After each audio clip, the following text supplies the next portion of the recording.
ရှမ်းရုံးမှတောင်တန်းကြီးတွေရဲ့ရင်ခွင်လဲမှာတည်ရှိနေတဲ့ရတနာတစ်ပါး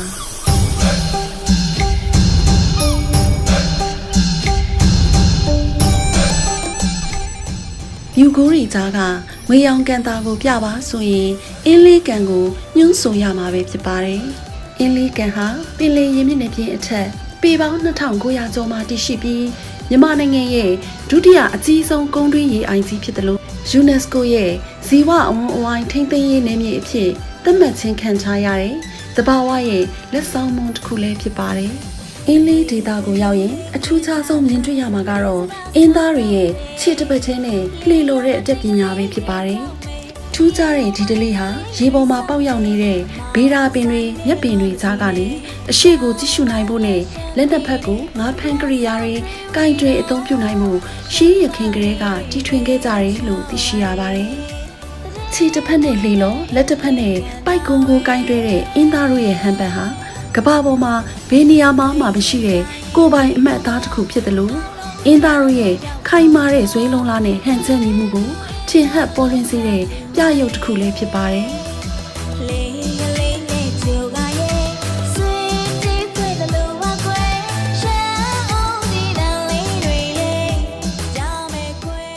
အင်းလေးကန်ရဲ့နောက်ထပ်ထူးခြားချက်ကတော့ကျွန်းမျောလို့ခေါ်တဲ့ရေပေါ်စိုက်ခင်းတွေပဲဖြစ်ပါတယ်။မြေလွတ်မြေရိုင်းမရှိတဲ့ရေပြင်ပေါ်မှာလူသားတို့ရဲ့အမခန်းတီထွင်ဖန်တီးမှုအဖြစ်ရေမော်တွေဘီရာတွေနဲ့နှုံးမြေတွေကိုစုစည်းပြီးရေပေါ်မှာစိုက်ခင်းတွေပြုလုပ်ထားတာပဲဖြစ်ပါတယ်။ကံရီပြင်ပေါ်မှာလွင်မျောနေတဲ့ကျွန်းမျောစိုက်ခင်းတွေကထွက်တဲ့လက်လက်ဆက်ဆက်ခင်းကျင်းသီးတွေဟာအင်းလေးဒေသရဲ့စီးပွားရေးအသက်သွေးကြောဖြစ်တယ်လို့ဒီဒေသရဲ့ဟင်းလျာတိုင်းမှာမပါမဖြစ်တဲ့အဓိကပါဝင်ပစ္စည်းတစ်မျိုးလည်းဖြစ်ပါတယ်။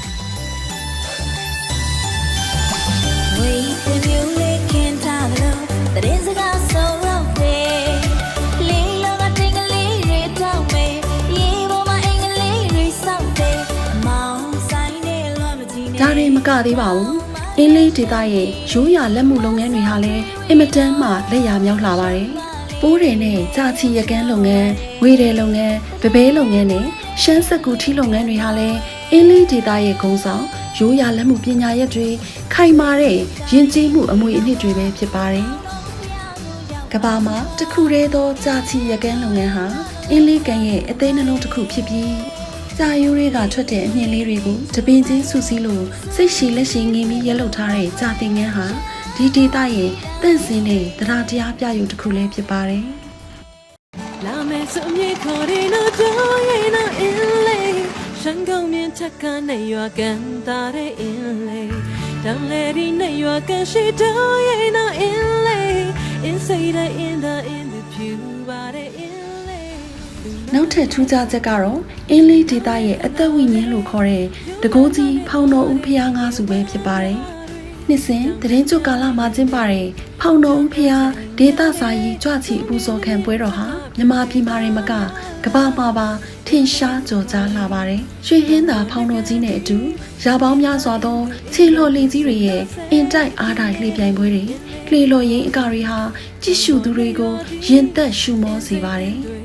I got a dollar machine. I'm so near calling no doing no inlay. Shango me take on your gun, that inlay. Don't let in your gun, she doing no inlay. Inside in the pew, but inlay.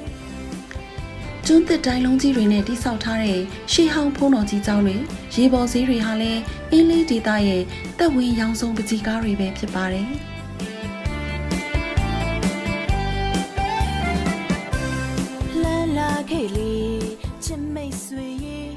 အင်းလေးဒေသရဲ့ရိုးရာအစားအစာတွေကလည်းအင်မတန်မှနာမည်ကြီးလာပါတယ်။အင်းလေးကန်ထွက်ငတိုင်းကိုအသားနှွင်ပြီးဟင်းခန့်အမွှေးကြိုင်တွေနဲ့ထုတ်ပိုးထားတဲ့ငါးပေါင်းနဲ့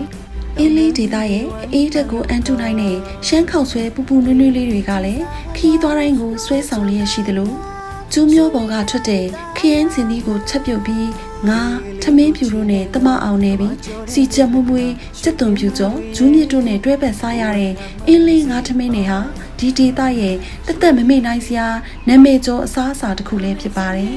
။အင်းလေးကန်ဟာလူသားတို့ရဲ့တီထွင်ဖန်တီးနိုင်စွမ်း ရိုးရာယဉ်ကျေးမှုကိုမျက်နှာတန်ဖိုးထားမှုနဲ့တဘာဝတရားတို့တသားရင်းကြနေတဲ့ကမ္ဘာအံ့ဖွယ်နေရာတစ်ခုဖြစ်ပါတယ်။ကံရည်ပြင်ထက်ကနေတောင်ပြတန်းတွေစီကတက်ခတ်လာတဲ့အေးမြတဲ့လင်းရင်းကိုခန်းစားရင်းရေပြင်ထက်ကထူးခြားတဲ့လူနေမှုစနစ်တွေကိုကိုယ်တိုင်မြင်တွေ့နိုင်ဖို့ရှင်းမှုမပြတ်တဲ့အမှုပညာလက်ရာတွေကိုခန်းစားနိုင်ဖို့နဲ့ရွေးထွေးပြူးငါတဲ့အင်းသားတို့ရဲ့အဲဝတ်ကျေပွန်မှုနဲ့ဒေတာအစားအစာတွေကိုညီဆက်နိုင်ဖို့အင်းလေးဒေတာကိုတစ်ခါတစ်ခေါက်လာရောက်လဲပတ်ဖို့ဖိတ်ခေါ်လိုက်ရပါတယ်ရှင်